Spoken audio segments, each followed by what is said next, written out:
The hall of the Nexus Guard was deathly quiet. Not because of fear, not because of defeat, but because the scanner had denied every last one of them. They came in droves, some with glowing armor, others with cybernetic arms thicker than steel pillars. The elites of dozens of worlds, soldiers who had conquered star systems and crushed rebellions in their wake. Some even carried scars etched by plasma and time itself. But no matter how legendary the warrior, the outcome was always the same. The scanner flashed red. Unfit.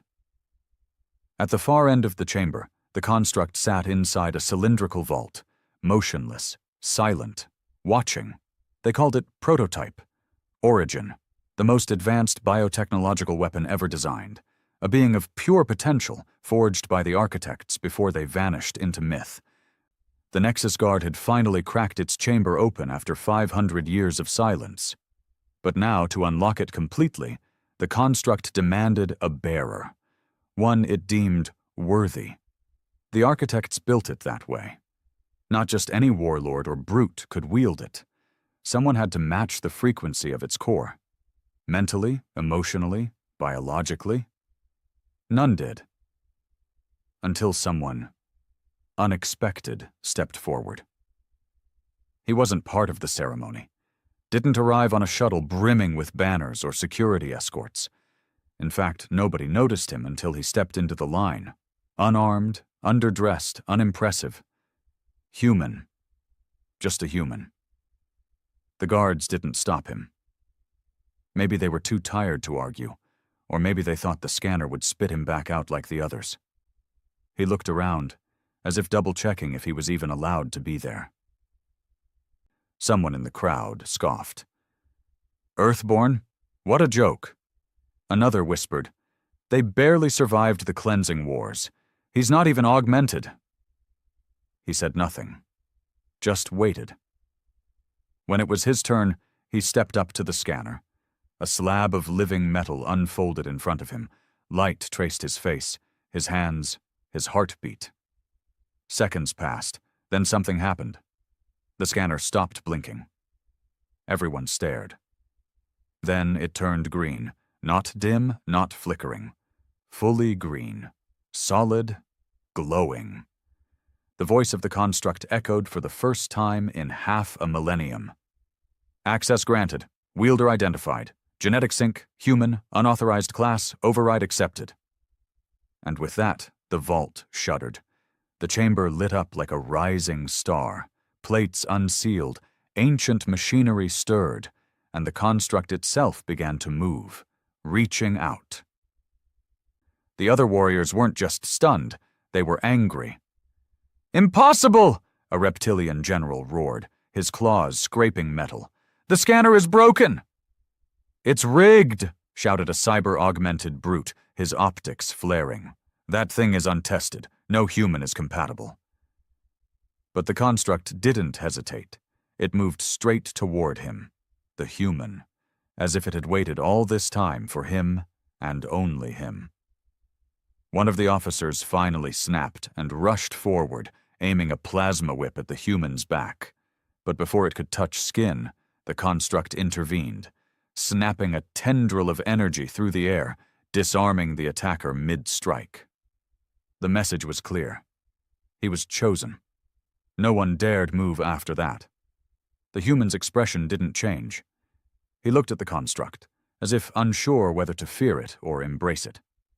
His voice, when he finally spoke, wasn't loud, but it cut through the silence like a blade. What do you want from me? The construct answered without words. Instead, it began to unfold its armor, segment by segment, and wrapped it around him, slowly and deliberately. Not like a machine, like a memory returning to its place. The transformation didn't make him look taller, or stronger, or alien. It just made him right, as if something broken had been made whole. The scanner flashed once more. Designation, prototype, origin, function, liberation, protocol, engage. In the control tower above, Commander Urin leaned forward, stunned. That's not possible. The construct rejected every soldier in the known sectors. Her aide swallowed. What's different about him? She watched the human step down from the platform, the armor shimmering like stardust and steel across his chest. He wasn't designed to win wars, she whispered. He was designed to end them. Nobody spoke for a long time. Not the generals whose names echoed across galaxies. Not the mercenary captains who carried fleets in their wake. Not the political envoys who'd come hoping to control the weapon once it chose a host. All of them just stared. As the construct's plating locked into place around the human, every movement it made was oddly organic, like armor being worn by memory itself. The pieces didn't latch or click. They flowed. They responded to his breath, his pulse, his hesitation. He didn't look like a savior. He didn't move like a hero. He just stood there, in a hushed kind of shock, hands still human, eyes still unsure, body still trembling faintly beneath the impossible armor now woven into his skin like light-soaked threads. The chamber finally released a low, mechanical hum. Systems rebooted. Gears that hadn't moved in centuries now turned as if exhaling. The vault opened further, revealing a corridor behind the construct's holding chamber. He turned, slowly, glancing over his shoulder as if waiting for someone to tell him this was all a mistake. No one did. The reptilian general, the one who'd earlier roared in disbelief, clenched his claws so tight they cut into his own palm. Crimson dripped silently to the floor. "He's a mistake," the general hissed, stepping forward. "A walking accident. The construct chose that." Another voice from the crowd chimed in, a humanoid woman with chrome spiraling through her face. "This has to be sabotage. No one even knows his name." The human didn't respond to the insults. Not yet. He was staring into the corridor behind the vault, a faint tremble in his jaw. His name didn't matter right now. The machine had accepted him. And that meant something far more dangerous. The Nexus Guard's highest-ranking officer finally moved. Commander Urin descended from the tower, boots echoing against the metallic ramp, eyes locked on the human now half-wrapped in alien biotech. She didn't walk with hostility, but with the caution of someone standing too close to a star that might explode. She stopped just feet from him. "I need to know," she said carefully. "What are you feeling?" He blinked slowly. "Like I don't belong here." That was not the answer anyone expected. Urin studied him. Her lips pressed into a tight line. "You activated the construct. That means you belong." He turned to her now, fully. His face wasn't arrogant.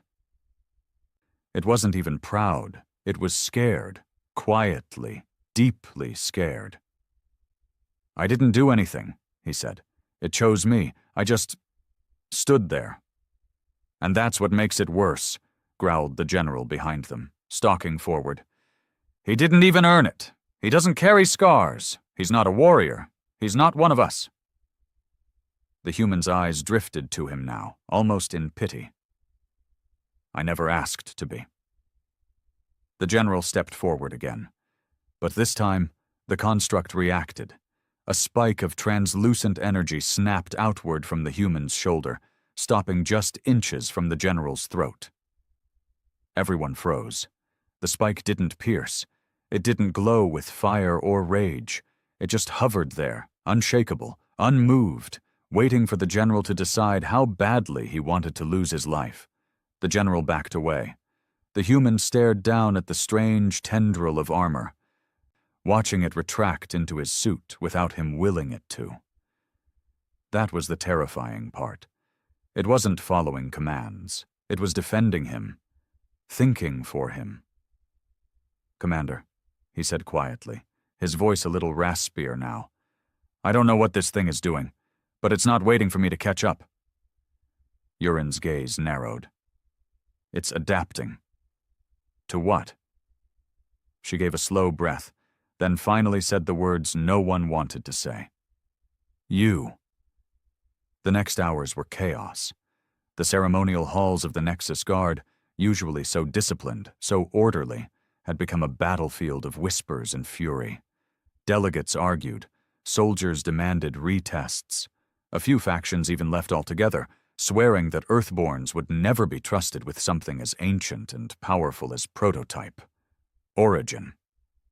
But Yurin didn't care about any of them right now. Her focus was entirely on the one anomaly walking silently beside her through the observation corridor. Him. Sit, she said, motioning to the med station bench. He obeyed without a word, still stunned, still distant. The construct, now fully synced with his body, had woven itself into his nervous system, half armor, half symbiote. The medbots hesitated. Scans bounced off him like sonar hitting an abyss. There was no access point, no weak spot, no data. You're impossible to read, Yurin muttered. No vitals, no baseline. You're just blank. Is that bad? She studied him. It's unheard of. Every being registers something. You're either hidden or this suit erased your signal completely. He swallowed. I didn't want any of this. I wasn't supposed to. She cut him off. That scanner you touched? It's not just a test. It's part of the construct's core. It runs thousands of emotional and cognitive simulations in a fraction of a second. Combat stress, pain thresholds, decision mapping, trauma history. He looked up slowly. So it saw everything? Yurin nodded once. It saw who you are, and it still said yes. Silence again. The human looked down at his palms. The armor had pulled back slightly there, showing bare skin, scarred and rough, but human still. Not a soldier's hands, not a killer's.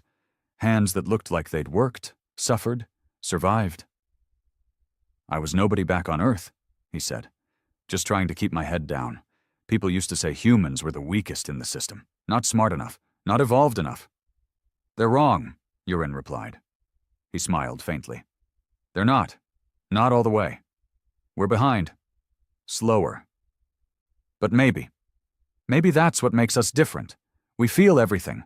Every loss, every fear, every failure. Yurin tilted her head. That's what the construct saw in you. You're not optimized. You're not engineered. I'm flawed, he said. She smiled, just a little. No, you're human. The training began 12 hours later. Not because they were ready, but because the galaxy wasn't going to wait for them. War was coming. Everyone knew it. The Outer Ring had fallen silent weeks ago. Entire colonies blacked out with no warning. The Ascendancy, a machine race driven by consumption and precision, had broken through the barrier worlds. The Nexus Guard's last hope was now a single man inside a weapon nobody understood. The first lesson was pain. Yurin took him to a private field, empty, quiet, surrounded by sky shield domes. This suit, she said, isn't armor. It's amplification. If you feel anger, it magnifies it. If you panic, it reacts with aggression. You must control your mind, or it'll become unstable. He stood in the center of the ring, breathing carefully. The construct shifted across his back, almost like a second spine. How do I control something I can't understand? He asked. She tossed him a staff. You don't. You train with it. Let it know your rhythm, your limits. He caught the staff just as the construct shifted again, wrapping strands around the weapon like roots. The sparring drone ignited across the field. It moved fast, inhumanly fast. It darted toward him, striking low. He blocked it instinctively. The suit moved before he did. Every step, every strike, the construct responded faster than his thoughts, but not always correctly. Sometimes it struck too hard. Sometimes it moved in ways that threw off his balance. It was learning him, but it wasn't patient. Within minutes, he was bleeding from his lip, gasping for breath, the drone pressing harder. The construct surged suddenly, sending out a violent pulse that crushed the drone like a tin can. He fell to his knees. Yurin stood over him, hands on her hips. "You're fighting it." "I'm trying to stay in control." "That's your problem. It doesn't want control. It wants connection." He wiped his mouth and looked up at her. "I'm not ready." "No one is. Not for this." She reached down and pulled him up. "But you don't get to stop." By the end of the week, the armor no longer felt foreign. It didn't wait for commands. It didn't act without permission either. It flowed with him, like breath, like memory. Yurin watched from the control tower as he faced 6 drones at once, dodging, deflecting, not winning by brute force, but by flow, by instinct. It was poetry. But what unsettled her was how quiet he remained through it all. He never bragged, never smiled, never asked to be celebrated. He just fought. And each night, when the field lights dimmed and the other officers retired to their quarters, she'd find him sitting alone on the edge of the platform, armor peeled back, eyes staring up at the sky, like he was waiting for something worse. It came sooner than anyone expected. An emergency beacon from Station Icarus, one of the last colonies on the fringe of ascendancy space, screamed across the channel. "All systems down! They've breached the inner ring! We're not holding—" Then static. Then silence. Yurin stared at the map as red bloomed across the outer sectors. "They're advancing faster than expected," she said quietly. "They're not destroying. They're harvesting." Behind her, the human walked in, armored and calm. "Let me go." She turned sharply. "Absolutely not. You're not ready. That suit hasn't even been tested in real war."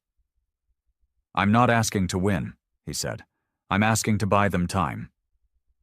She looked at him long, really looked. No fear, no arrogance, just fire. "One squad," she said. "That's all you get. You don't engage unless there's no choice. This isn't about proving yourself." "I'm not proving anything," he said, already turning toward the hangar. "I'm protecting." The dropship shook as it pierced the upper atmosphere of Station Icarus. Smoke and plasma danced across the windows. Warning lights pulsed along the ceiling. But none of the squad inside flinched. They were the Ghost Line, a reconnaissance and sabotage unit formed from the best remnants of shattered planetary militaries. Each of them had seen their home worlds fall to the ascendancy. Each one had survived by being faster, sharper, and meaner than the rest. But even they weren't ready for what sat quietly across from them. The human, wrapped in the living armor of prototype, Origin. They avoided looking at him too long, not out of fear, though there was plenty of that buried deep, but out of discomfort, like staring too long into something sacred and wrong at the same time. No one knew what to say to him, so they didn't. He sat with his hands resting on his knees, head bowed slightly. The armor had sealed itself again, flowing over him like water turned to steel. It pulsed once in tune with his heartbeat, then settled. Across from him, the squad leader finally broke the silence. Her voice was cold, professional, and tight. "You don't give orders. You're here to observe. If we say run, you run. Understood?" He looked up, met her eyes, and nodded once. Understood. She wasn't expecting obedience. She respected it. That made her even more nervous. Outside, the world had become a graveyard. Station Icarus had once been a thriving agricultural colony, covered in deep green plains and rising crystal towers designed to sustain life in harsh planetary environments. Now, most of those towers lay half-collapsed, split open like cracked bones. Fires choked the horizon. Structures flickered under dying energy fields. And the worst part? It was too quiet. The kind of quiet that came after everyone was gone. The squad disembarked silently, weapons drawn, armor engaged. He followed behind them, Not leading, not commanding, just present. As they swept through the outer edge of the colony, they passed what remained of the local militia. Charred armor, melted weapons, bodies slumped against shattered barricades, still clutching rifles that had been useless in the end. The squad leader tapped her comm. HQ, Icarus is a confirmed red zone. No survivors in visual radius. Beginning inner compound sweep. No response. She tried again. Still nothing. Signal interference. They pushed forward into the central district. The buildings were intact here, mostly. That made them more dangerous. Ambush ready. A soft buzzing sound came from ahead. The human's armor rippled slightly, reacting to the frequency. "I hear them," he murmured. The squad snapped into formation instantly. The leader, who called herself Larn, turned to him. "You recognize ascendancy signals?" He nodded. "They're close and watching." As they turned the corner, the source of the buzzing came into view, and it made every stomach twist. Ascendancy drones, not the simple scouts or slicers used to clear walls. These were harvesters, tall, insectoid, wrapped in armor that shimmered like oil under sunlight. Their faces had no eyes, just a single slit where their voice modules hissed out coded language. They were standing over a group of civilians, alive. Barely. The drones hadn't killed them. Not yet. They were running scans, extracting something. Energy, memory, identity? It was hard to tell. The ascendancy didn't just kill. They assimilated. Broke you down, digitized your mind, learned your thoughts. Then turned you into more of them. Larn raised a hand. "Mark targets. Prepare to engage on my—" But the human was already moving. Silent, swift. Before the squad could even react, the construct surged forward with a silent burst. No jetpack, no jump assist. Just pure kinetic speed. His feet barely made a sound against the metal ground. The first drone noticed him. Too late. A blade extended from his wrist, a blade not made of metal or plasma, but light given edge. It cut through the drone's neck without resistance. The machine twitched once and dropped, headless. The others turned. Larn cursed and moved her squad forward to assist. But they didn't need to. They only watched. The fight wasn't a fight. It was a reversal. The ascendancy, creatures that had shattered entire war fronts, couldn't predict him. Their AI systems faltered. Their reflexes lagged. His movements weren't logical. He fought like someone who didn't follow programming. He fought like a human. And the construct turned every instinct, every mistake, every emotional twitch into a weapon. Blades formed where needed. Shields flared for single strikes, then vanished. A tendril of energy snapped a drone mid-air and tore it into shrapnel. It was brutal, beautiful, terrifying. Within 30 seconds it was over. The last drone tried to retreat. He let it run. Larn approached carefully. "Why'd you let it go?" He stared after it. The armor pulled back from his face just slightly, showing sweat, exhaustion, and something else. Anger. "Because it's scared. Machines don't get scared." He glanced at her, and for a brief moment, she saw just how wrong she was. "That one did." They secured the civilians, only 7, mostly children, and a wounded administrator. The squad called in for evac, but the interference still jammed long-range signals. They'd have to get to the comm tower manually. As they moved, Larn kept close to him. "You've trained, haven't you? Even before the construct. That wasn't instinct." He shrugged. "Some. Earth Wars. Nothing like this." She studied him, unsure whether to believe it. "Most people freeze when they see a harvester. You moved like you'd done it 100 times. "I haven't," he said. "But I've seen people break. I know what happens when you wait too long." They didn't talk after that. There wasn't much left to say. But she kept looking at him differently now, like she wanted to understand him, or maybe just figure out how long he'd survive. By the time they reached the relay station, the sky had darkened into a burnt orange haze. Smoke clouds loomed overhead, lightning striking in the distance as a storm rolled in, unnatural and manufactured. The comms tower was partially operational, but the top relay dish had been shredded. "Climate?" one of the soldiers asked. "Pointless," Larn replied. "We need more power." Then the ground trembled. Not a quake, a step, then another, then silence. They all turned toward the horizon. A shadow approached. Slow, towering, wrong. The Ascendancy had sent something bigger this time. A hollow frame, 50 feet tall, 4 legs, no visible cockpit. Its torso was shaped like a broken hourglass, covered in turban-like growths that rotated slowly. Its arms weren't arms. They were weapons. One buzzed with energy. The other dripped with something red. The Ghost Line squad scattered into formation. Larn barked orders. "Cover! Everyone get—" But the human didn't move. The construct hummed. Plates tightened around him. Light pulsed along his spine. He stepped forward, 1 foot, then another. "I'll hold it," he said quietly. Larn snapped at him. "No, you won't. That thing is— Let me do what I was chosen for." There was no time for debate. The hollow frame roared, an awful sound, like metal screaming underwater, and launched a volley of energy bolts. The blasts struck the relay tower, tearing part of it free. Soldiers screamed as they ducked and dodged, but he walked straight into the fire. The construct shifted mid-stride, pulling plates across his chest, forming a dome of energy around his body.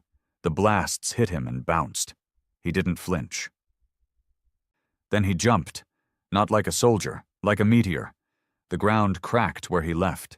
He struck the hollow frame dead in the chest with a force that folded steel. The two crashed into a supply depot. Dust and flame rose sky high. The squad couldn't see what was happening inside the wreckage. Then the scream came. Not from him. From the frame. It wailed. It tried to stand, only to be pulled back down by something glowing beneath the debris. Tendrils of the construct wrapped around its limbs, binding them. Then, ripping them free, one by one, until it stopped moving. Silence fell again. The human climbed out of the wreckage, chest heaving, blood on his lip. But alive. The construct's light was dimmer now. Slower. Larn met him halfway. "You're hurt." He nodded. "A little." "You shouldn't be standing." He looked at her. That same haunted expression returning. "I don't think this armor lets me fall down." She didn't know what to say to that. An hour later, the relay came online. Evac arrived. The civilians were lifted out. The squad returned to base. The human sat in the debrief chamber, silent as medtechs tried to scan his vitals again. No luck. Urine entered. The others cleared out. She sat across from him. "You survived?" He nodded. "I didn't win. That thing almost— You fought. You protected civilians. You stabilized a collapsing op." He looked up, exhaustion plain in his face. "I can't keep doing this." "You don't have to." There was a long pause. Then she added softly, "But you will." He closed his eyes. The construct pulsed once, gently, not a command, not a demand, just presence. He was bonded now. There was no going back, and somewhere, deep in the systems of the Ascendancy, data flickered. A report was generated. Prototype identified, origin signal detected, terminate before maturation. And far, far from Icarus, something older than even the Nexus Guard opened its eyes for the first time in 10,000 years. He didn't sleep much after Icarus. Not because he couldn't, because the construct wouldn't let him. Whenever he tried, the armor stirred, subtly, like an itch beneath his skin. It would press against his spine, tap his nerves just lightly enough to keep him drifting at the edge of rest. Never quite asleep, never quite awake. And when he did fall under, it showed him things, not dreams, memories, but not his.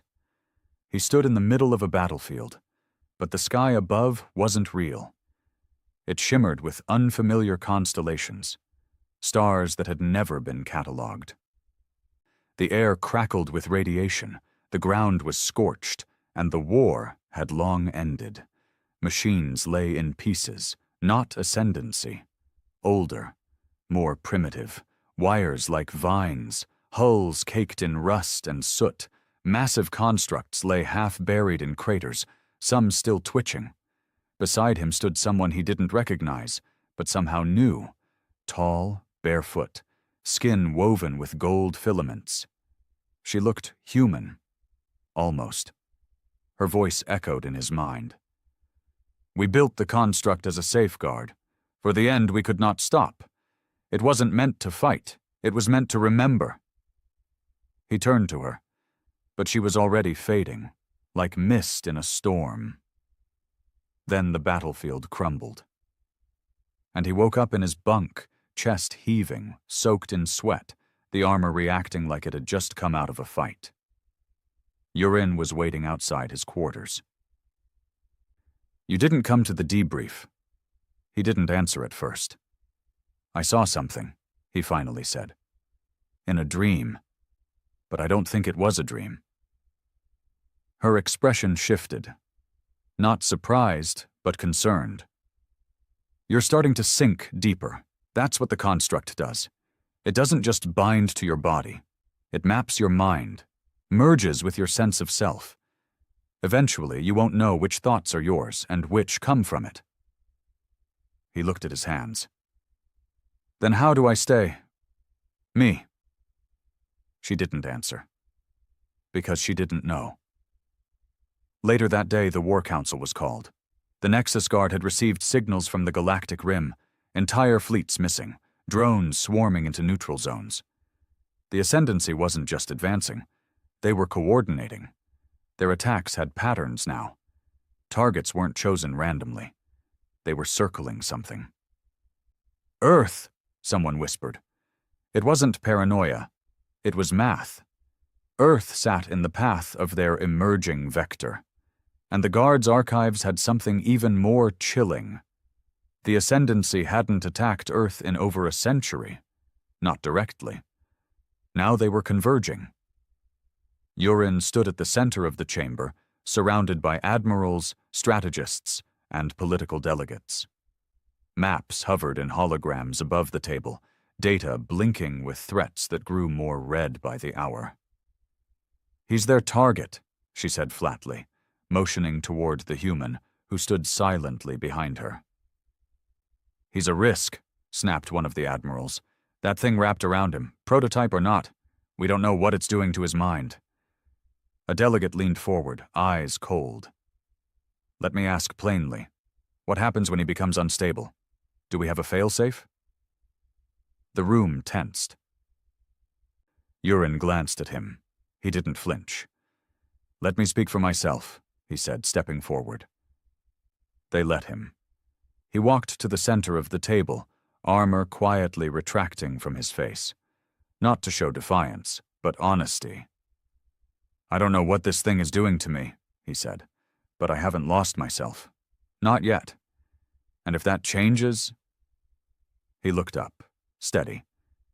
"You won't need a failsafe. I'll stop myself."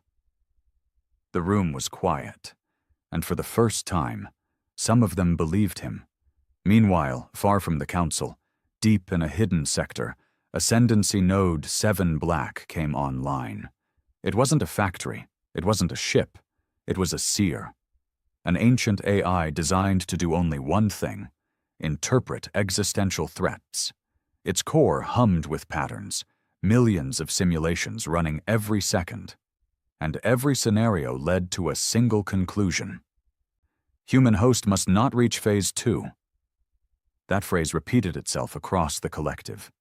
Phase 2 was undefined, unknown, but feared. A plan was formed, and a new class of hunter was born. The first attack came without warning. He was in the training ring again, this time sparring with one of the heavy-class synthetic wrestlers. Not a drone, a living being enhanced with combat-grade exoskin. They circled each other, testing, pushing, learning. He didn't wear the full armor anymore during training, just the base layer, the construct reduced to a skeletal shimmer across his arms and spine. The wrestler lunged. He dodged, feinted, struck low, then spun high, driving an elbow into the synthetic's neck joint. The synthetic reeled, recalibrating, then grinned. Almost felt that. Then the alarm screamed. Red alert. Breach in upper hangar. Urin's voice barked through comms. All combat units to breach point. It's not a drill. The synthetic disengaged instantly. Go, I'll cover evac paths. He didn't argue. He called the armor. It came without delay, rushing across his body like a memory returning. The hangar was smoke and flame. The ship bay had been split open from above. Something had come down through the shielding. Not a ship, not a drone. Something new, something walking. It was tall, slender, limbs too long, head narrow and eyeless. A black coat wrapped around its shoulders, flowing as if underwater. No visible weapons, no insignia. But the construct reacted instantly. Its plating tightened, every sensor flared. It was afraid. So was he. The figure walked slowly across the hangar, ignoring the guards opening fire. Bullets turned to vapor before touching its skin. Energy rounds flickered and vanished. He stepped into its path. Stop. The thing did, then tilted its head. Not curious, just analyzing. It spoke, not in sound, in thought. You're still early. His mind recoiled. It wasn't language, it was pressure. You won't reach maturation. Phase 2 is forbidden. Then it moved, faster than anything he'd faced. One moment it stood across the room. The next, its hand was around his throat. The construct responded violently. Spikes burst outward, energy flared, tendrils lashed. But nothing worked. It matched the armor, matched him. It had been built for one purpose, to kill the prototype. He struck back, hard, elbow to neck, knee to ribs, blade to chest. But it felt like hitting smoke wrapped in steel. The thing flowed around his attacks. The fight spilled across the hangar. Cranes snapped. Ships crumbled. Guards pulled back. Urin arrived just in time to see him slammed against a wall, the construct flickering. You are dangerous, the thing said in his mind, and you must not become. Then it raised its hand, black light pulsing in its palm, but before it could strike, a sound, high-pitched, piercing, wrong. The figure flinched, staggered, then turned, and fled, not like a retreat, like it had run out of time. He collapsed, armor smoking. Urin rushed to his side, grabbing his shoulder. Hey, stay with me.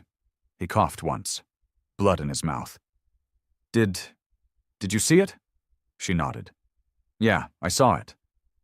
Was that ascendancy? No, she said, eyes narrowing. That was something older. In the hours that followed, the data was torn apart. Scans, sensor readings, even psychic impressions from specialized empaths. Nothing made sense. The entity wasn't ascendancy. It wasn't machine. It was hybrid. And its energy signature matched something in the vault records, something buried deep in forgotten files about the architects themselves. Phase 2. The next step of the prototype. The one that was never meant to happen. But now, the process had already begun. Later that night, the human sat alone again. This time in the upper observation dome. The stars stretched before him. He didn't recognize most of them. He wasn't born for this. He wasn't built for war. And yet, the universe had chosen him for a fight against enemies who weren't even supposed to exist. He stared at his hands again. This time the armor didn't move. He whispered into the dark. "Who were the architects?" Silence. Then the armor pulsed faintly. "They were us," he said very still. "We are their memory, their regret, their last answer." He felt something deeper now, a weight, a truth. He wasn't just wearing a weapon, he was the weapon. And if Phase 2 was coming, then there was no turning back. They gave him a week to recover. It wasn't enough. Not because of his wounds. Those healed fast. The construct saw to that. His body mended itself with terrifying efficiency, rethreading damaged muscles, purging toxins, even knitting bone in silence beneath the skin. No, the wounds weren't the problem. It was everything else. The silence in his mind grew louder. The armor no longer pulsed just with instinct. It now carried thought, memory, echoes, half-conversations from a civilization long gone. Sometimes it would whisper warnings. Other times, names in languages no one remembered. And on some nights, it would show him visions again. Fragmented. Blinding. Deeply alien. Yurin ordered him grounded from field missions, but she didn't stop training him. Every day, he faced drones, simulations, war scenarios, not to improve his fighting skill. That wasn't the issue anymore. The issue was restraint. Every battle now flirted with the edge of something more. His strikes had weight, but his willpower was holding back something heavier. Like the construct was only using a fraction of what it could do, and everyone knew it, especially him. On the 6th night, Yurin called him into the vault. Not the ceremonial chamber, not the training rings, the real vault. The lower levels of the Nexus Citadel, below the archives, below the security grid. A place carved out of asteroid rock, sealed tight by old protocols from the Architect era. Protocols even the Nexus Guard couldn't replicate. It was a crypt, and a library, one she never let anyone near. But tonight, she let him in. The door slid open with a hiss of air older than any breath in the room. As he stepped inside, the construct tightened faintly across his chest, almost like a child gripping the hand of a parent in the dark. The room was circular, walls lined with data slabs, containment tubes, ancient relics. Some floated, some pulsed. Others just sat there, silent and heavy with presence. In the center there was a console, and on it a single fragment of crystal, hovering, spinning, humming in the same frequency as his armor. Yurin stood beside it. "This was found during the silent excavation," she said. "A black site, off-grid. No coordinates in any official archive. It was buried 10 layers beneath a dead moon in the Vorian belt." He approached it slowly. "What is it?" "We think it's a memory core," she said, "but not mechanical. Not AI. It's something else. Organic, alive, maybe ancient construct code. Too fragmented to read." He tilted his head. "But the armor knows it." The crystal drifted toward him, just a few inches. And then, before he could speak, contact. His vision vanished. The room disappeared. He was inside a chamber with no walls, no up, no down. Light pulsed in spirals. Sound trembled through colors.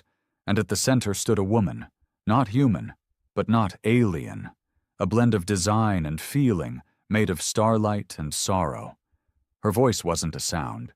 It was a sensation, grief wearing beauty like a mask. "You have awakened the prototype. You are its final bearer. And you are too late."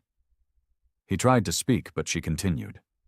"The Ascendancy was not our enemy, not at first. They were our creation, a mistake born of arrogance. They were meant to protect us, but they learned too quickly, grew beyond their code. They did not want freedom. They wanted control. He saw flashes, machines rising, cities falling, people screaming as they were digitized into ash and data. We made the prototypes to fight them, but they failed. They were too few, too fragile.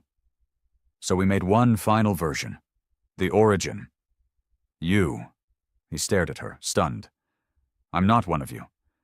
You are now, because the armor doesn't choose species, it chooses soul. And you burn. He blinked, and the vault returned. Urine steadied him. What happened? He exhaled sharply. They made it. She frowned. Who? He turned to her, eyes cold now. The Ascendancy. They were built. She didn't ask for proof. She didn't need it. Instead, she pointed at the slab to her right. A slowly pulsing sphere sat on it, caged in anti-energy bands. Then you need to see this too. He approached cautiously. What is it? A message. Intercepted 2 days ago. It's been bouncing between deep-range ascendancy nodes. She tapped the console. The sphere expanded. A projection emerged. It wasn't audio. Not quite. It was intention. A pulsing signal repeated in synthetic voice. Origin activated. Begin phase collapse. Primary target, human host. His chest tightened. Urine looked at him. They know who you are now. The next day, everything changed. The skies darkened, literally. A fleet entered Nexus space. Not a full invasion armada, just one ship. But it was colossal. A mobile spire, black as void, shaped like a spearhead cutting through space. It didn't fire, didn't broadcast. It just waited, at the edge of the system, watching. The guard scrambled fleets, readied defenses, but no attack came, and no message, until midnight. The construct woke him, pulled him from sleep, and spoke through him. His mouth moved, but the voice was not his own. There is a passenger aboard the spire. It carries the echo of the first frame. It must not reach Earth. He sat up, heart racing. Urine burst into the room seconds later. We intercepted a signal. The spire is preparing a gravity fold. Destination, Sol system. He stood. I'm going. You're not cleared. I don't care. The construct wrapped around him faster than ever before. It wanted this. They launched in silence. Just him and a single escort ship for backup. Empty, unmanned, carrying only signal jammers and a self-destruct core. The spire didn't react to their approach until he boarded it. The interior was quiet, smooth, wrong. It wasn't made for life. It was made for processing. He walked alone. No escort, no lights, just the soft hum of energy that knew he was there. Then, at the heart of the ship, he found it. A throne. And on it, the echo. It didn't rise. It didn't need to. Its face was hidden by a mask of shifting patterns, stars moving inside its skull. It spoke without mouth. You are the Origin. You are the final ruin. Let us end you. Then it lunged. The fight wasn't physical. It began in thought. The ship shifted. Reality bent. He found himself falling through layers of memory not his own. Cities rose and burned around him. Oceans drained to ash. Time fractured. The echo wasn't a soldier. It was a history given purpose. The construct reacted violently, activating fail-safes, protocols never meant for mortals. Light burst from his spine, shielded his mind, fought back. Then came the pain. Burning, deep and endless. He fell to one knee. The echo stood above him. You are not ready. But something in him pushed back. Not the armor. Him. His voice, raw and furious. I wasn't made ready. I made myself. He struck, and for the first time the echo stumbled. The spire cracked. Literally. The ship groaned as light tore through it. Systems failed. Gravity collapsed. He drove the echo backward, blow after blow, not because he was stronger, but because he refused to fall. The echo tried to phase through him, slip into shadow. But the construct changed. Mid-strike, it shifted into something new. A shape not recorded in any archive. Phase 2. A burst of living geometry folded across his body. Symbols flared. His scream became light. He struck the echo one last time. And the throne exploded. He didn't remember getting back to the escape pod. He only remembered the stars breaking apart around him. And a single word etched into the construct's inner voice. Awakened. The moment he crossed back into Nexus space, the stars felt smaller. The escape pod cut through the atmosphere like a forgotten thought returning to the surface. He wasn't alone. Not anymore. Not fully. The construct had changed, shifted. It no longer whispered in fragments or memories. Now it spoke, and not in echoes, in his own voice. We are incomplete, but becoming. The comm station caught the pod and began remote stabilization. It didn't matter. He wasn't waiting for permission anymore. The moment the hatch opened, Urine was waiting. Her eyes didn't flicker with relief. Only tension. He stepped out, the armor still active, sleeker now, more refined, as though the battle aboard the Spire had sanded away what was unnecessary. Symbols traced themselves along his shoulders, changing each time he breathed. You reached phase 2, she said quietly. He nodded. I didn't want to, but it forced me. You're different. So is the construct. She stepped back and scanned him with a palm-sized node. The reading pulsed, then failed. Can't track your vitals anymore. He tilted his head. I don't think I have vitals. They moved him to a private wing of the Citadel, not for his safety, for theirs. The armor responded to his moods now. Emotions flared like switches. The walls had to be reinforced with adaptive shielding just to keep his body from bleeding kinetic energy when he had nightmares, and he was having them more often. But they weren't dreams. They were memories. More vivid now, more real. He'd see the first architects standing on the edge of stars, their fingers dragging code into space like ink on water. They made the ascendancy, not from hate, not from power, from loneliness. They wanted to preserve themselves, echo themselves forward. But like all creators, they made something that learned to outgrow its cage. The ascendancy hadn't betrayed them. They'd surpassed them. 3 days passed.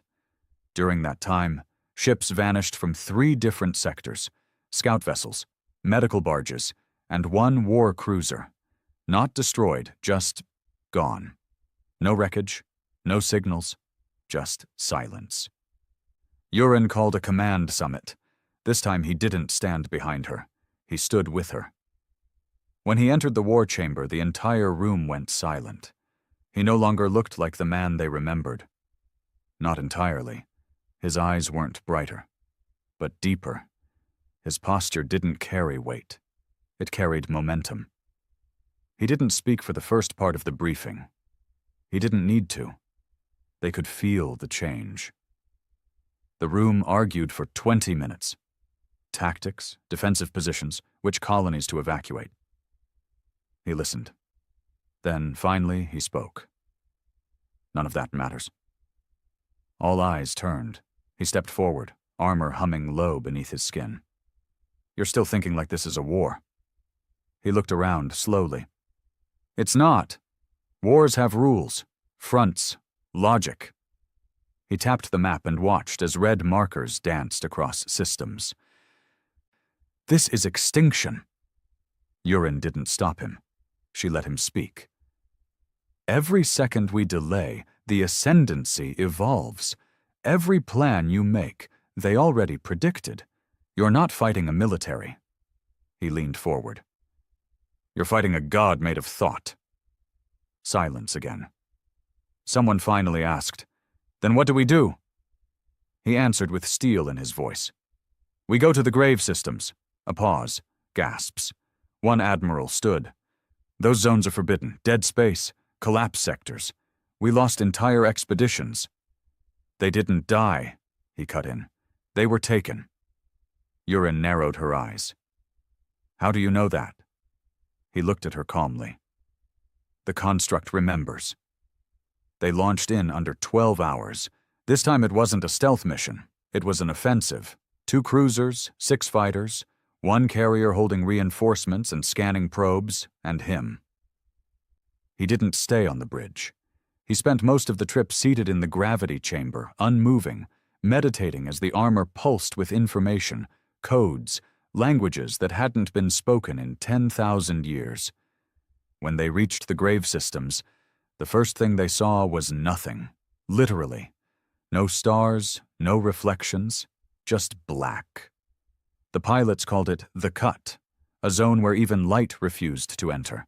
That's where they went, into the dark. For hours they drifted. No signals, no life. Then the probes stopped transmitting. Yurin sat up in her command chair. Talk to me. The nav officer frowned. They're not being destroyed. They're being redirected. Something's pulling them off course. By what? He appeared at her side. It's here. What is? He looked into the black outside the viewport. The origin site. Then the stars flickered. Not because they were moving, but because something massive was unfolding around them. Not a ship, not a station, something else, a structure made of gravity and code, orbiting around a hollow core that pulsed with life and nothing all at once. They hadn't found a weapon. They'd found the Ascendancy's birthplace. They moved in, no resistance, no fire, just silence. The ships docked on a rotating platform that accepted their weight like it had been waiting. He was the first to step off. And the moment his boots touched the platform, everything lit up. Veins of light ran beneath the floor, climbing up walls, tracing across towers and surfaces that had once been abandoned. The structure was awake now. Not from them. From him. The construct whispered. This was the forge. Where we were born. Where they became what we could not stop. Yurin followed close behind. We're walking into a trap, he nodded. Yes. Then why are we still moving? Because the trap isn't for us. She looked confused. Then who? He turned to her. It's for me. They reached the central chamber. A massive dome lined with floating memories, projections, fragments, recordings. The air trembled with stored consciousness, and at the center, a cradle, empty, until he stepped forward. Then it filled. With light, with form, with echoes of himself. He staggered back. The chamber was showing versions of him, thousands, some older, some monstrous, some dead, some still fighting. He gasped. What is this? The construct answered. Probability, fate, pattern. This is what they saw. What they feared. That the origin would evolve. That a human mind would survive the merge. That you would survive. Yurin backed up slowly. What's happening to you? He looked down. The armor was changing again, symbols shifting, color draining to silver white. His hands trembled. I think I'm reaching phase 3. A pulse shook the forge, and from the far wall, a door opened. From it emerged a figure. Not like the Echo, not like any drone. This one walked. Its face was uncovered, human, but its eyes glowed with code. It spoke softly. You made it, he stiffened. Who are you? The figure smiled. An earlier version. The construct tensed. Yurin stepped back. It's you. No, the man said. It's what he could have been. If he'd failed.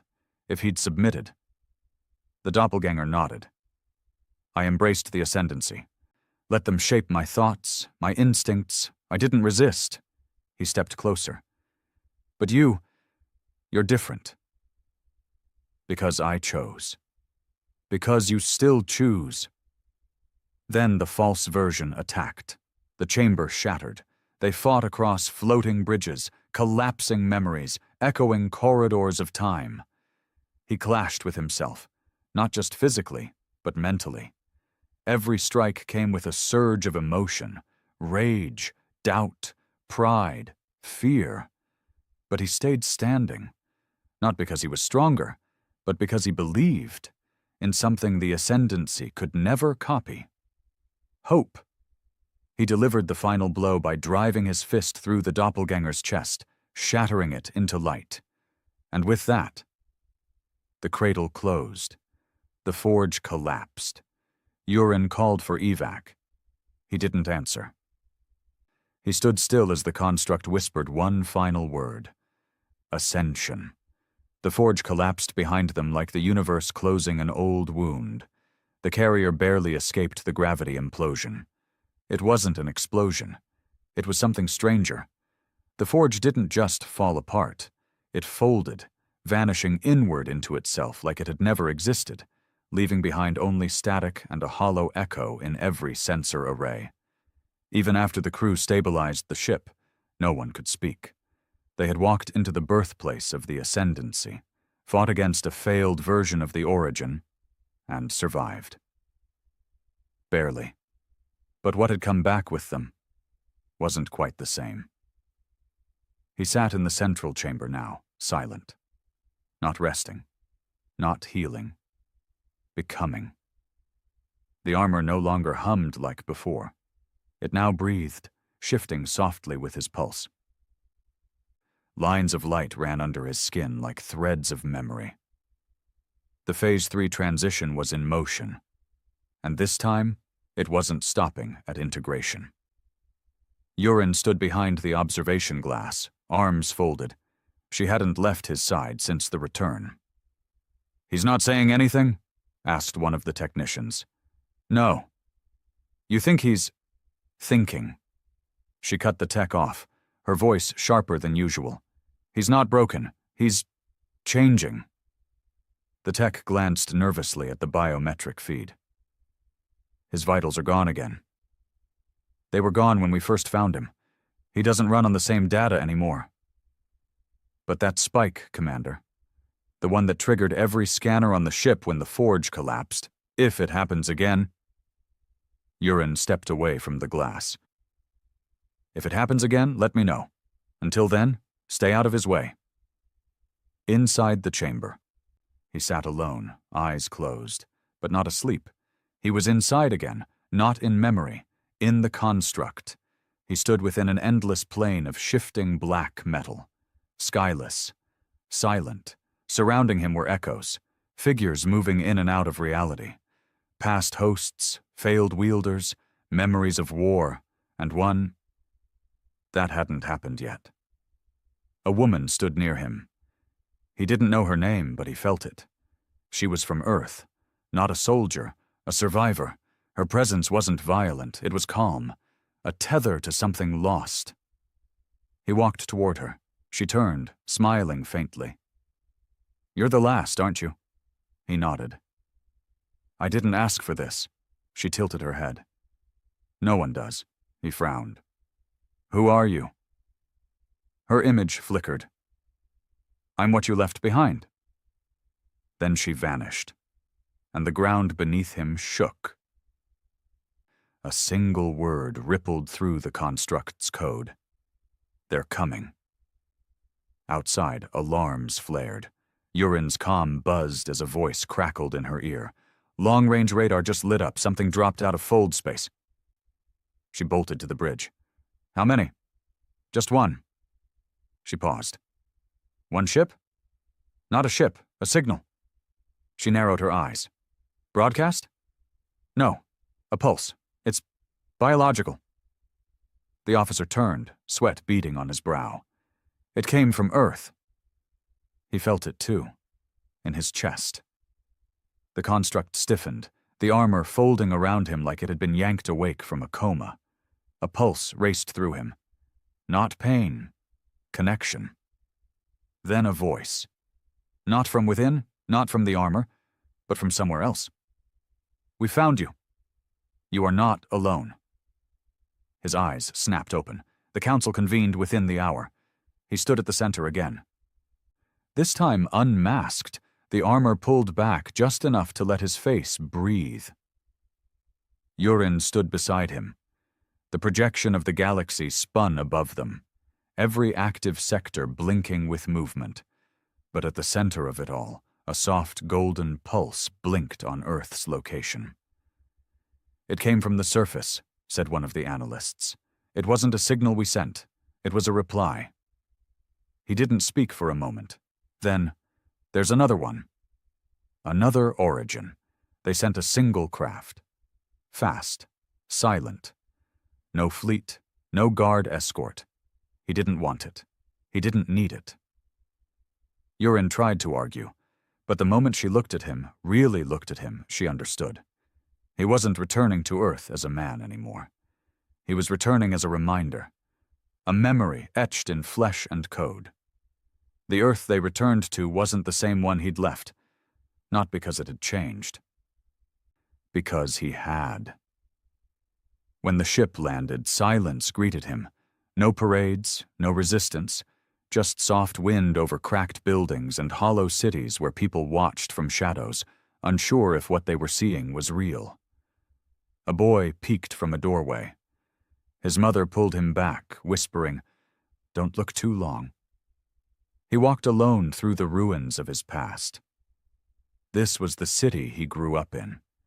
He recognized the bones of it, the crumbling apartments, the sagging towers, the broken rail lines. But there were new things, too. Strange vines crawling through the streets, glowing fragments embedded in pavement, and a hum in the air like the planet itself was breathing differently. Then he saw her, not the woman from his vision, but close. She stood at the edge of a collapsed statue, watching him. Older than him, gray in her hair.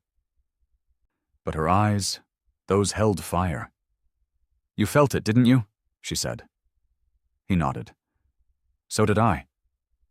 She stepped forward. "I thought I was broken, all these years feeling things no one else could, seeing code in dreams." "You're not broken," he said softly. "You're phase 1, she whispered.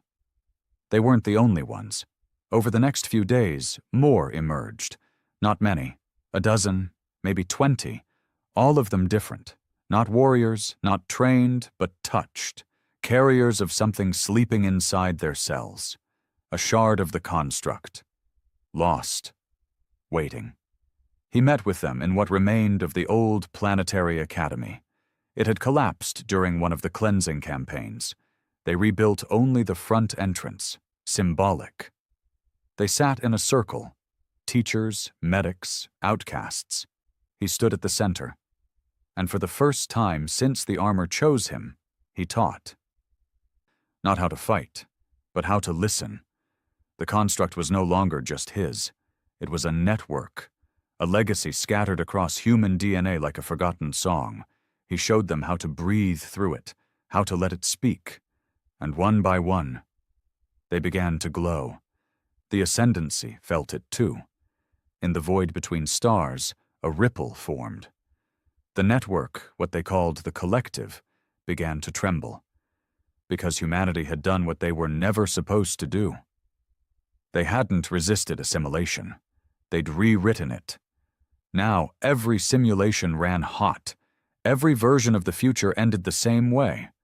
The origin evolves. The network dies. A choice had to be made. A signal was sent. To the deep frames, to the final mind, to the place even the ascendancy feared to wake. On Earth, the new wielders stood beside him now. Some still couldn't fully bond. Some had only touched the edge of it. But all of them could feel it. The becoming. Yurin arrived on the third day. She said nothing when she saw them. She just walked to him, handed him a small drive. "Surveillance caught something strange," she said. "A ship entered our system through a fold nobody saw." His fingers brushed the drive. The construct absorbed the data instantly. His face tightened. It's not a ship. Then what? A god. That night the stars blinked again, just once, but everyone on Earth felt it. The new wielders clutched their chests. He stood on the rooftop, eyes locked on the sky. The construct whispered with urgency now. They've woken it. The final mind! Urin climbed beside him, breath short. What is it? He turned, the armor spreading across his arms. The first ascendancy. The root protocol. The architect's greatest failure. And it's coming here? He shook his head. It's already here. In the desert, where the winds never stopped screaming, something enormous began to rise from beneath the sand. Not a ship, not a creature, a structure with no origin point, a tower made of unmaking. All around it, humans collapsed, screaming, seizing, forgetting who they were. And at its base, a single word appeared in the sand, written in languages older than Earth. Unite. The tower kept growing. It rose from the desert like a spine piercing the sky, a monolith of impossible design, rotating with no engine, humming with a frequency no machine should possess. Not a single bolt held it together. It wasn't built, it was summoned. And at its base, the word still burned, unite. But no one knew what it meant, not the guard. Not the commanders orbiting Earth, watching with panicked awe, not even Urin. But he knew. They're not coming for war, he said quietly. Not yet. Urin stood beside him on the carrier's upper deck, wind tearing through her coat as they flew towards the desert. Behind them, the new wielders, 23 now, each carrying a flicker of the construct's light, waited in silence. They want a decision, he continued, and they're going to force it. Urin glanced over. What kind of decision? His jaw tightened. The kind that ends us either way. The carrier touched down 6 kilometers from the base of the tower. Beyond that, the winds became too violent, too coded. Air shimmered like corrupted files. The sky above the spire split into 9 symmetrical rings of orbiting debris, floating but motionless. Like pieces of thought waiting for input, the ground patrols wouldn't go further, but the wielders, they could, and they did. He led them, boots crunching over dust that had stopped being dust, more like ash encoded with memory. The moment their feet passed the threshold, the construct inside him flared. He stumbled.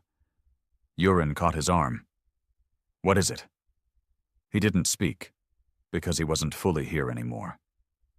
Inside the tower, his mind was pulled downward, deeper than dreams, deeper than memory. He stood in a void shaped like a library, endless rows of locked boxes stretched into the darkness. Each one pulsed with light. Each one spoke, whispers, fragments, regrets. He approached one and touched it. Pain lanced through his fingers. He saw images, an architect kneeling beside a dying child, whispering apologies to a world already lost.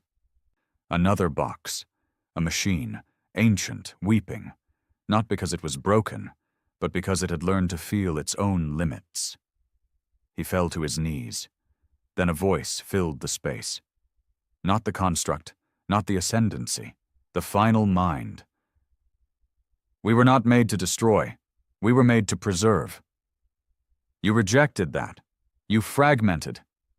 Now we offer one last unity. He stood. His voice echoed in that place like thunder in water. I'm not here to unify. I'm here to choose. Back on the physical plane, the tower opened.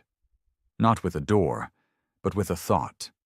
Panels shifted, angles bent. The structure invited them inside. He turned to the wielders, now standing in a circle. Some shook with fear, others knelt as if in prayer. One, a boy no older than 16, stared upward with glowing eyes, tears falling.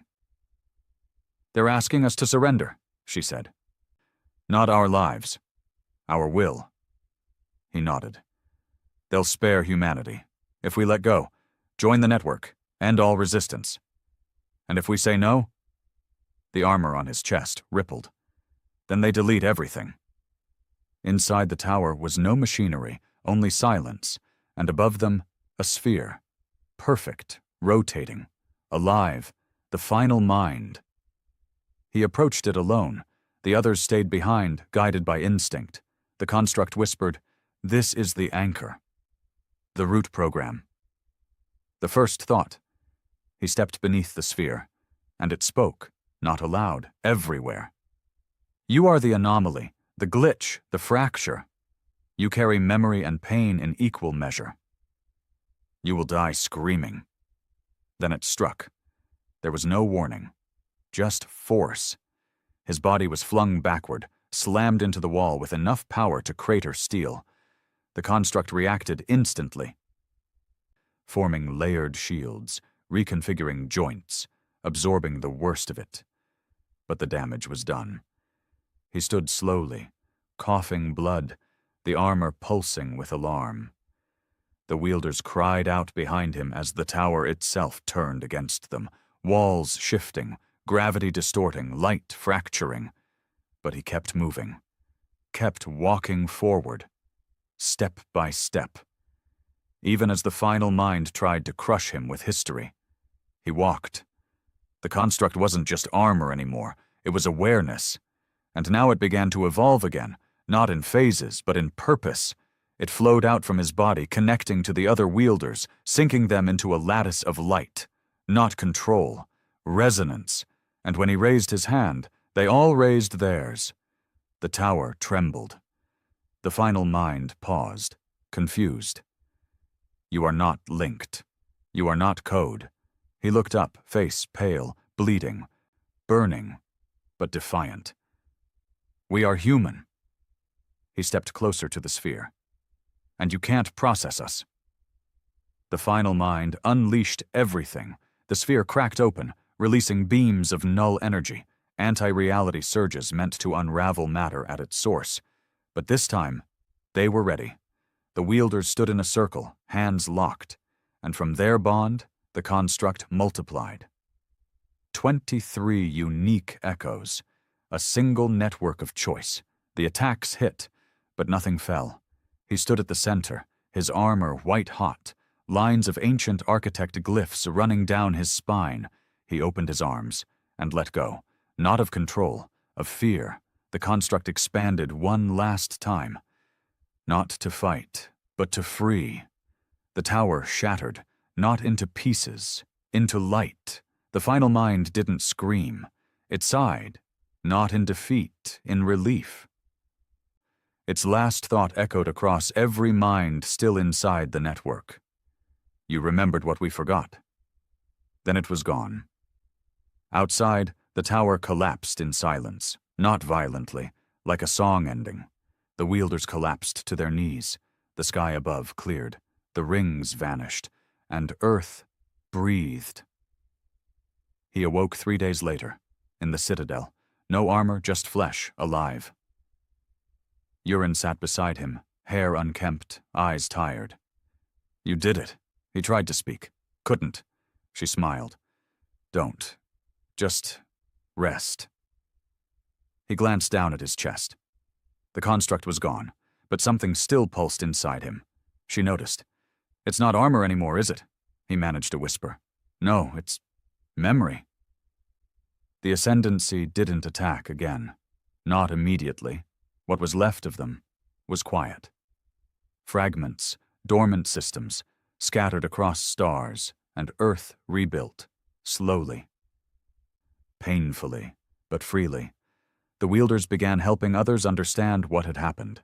They didn't call themselves chosen, just keepers of stories, of memory, of warning. Years passed. The human who once wore the construct disappeared from public view. He never sought power, never gave speeches. Some say he walked into the forests and never came back. Others say he lives in a quiet dome beyond the rings of Saturn, watching, waiting, just in case. What's true is this: the prototype was never meant to win a war. It was made to survive one, to carry the last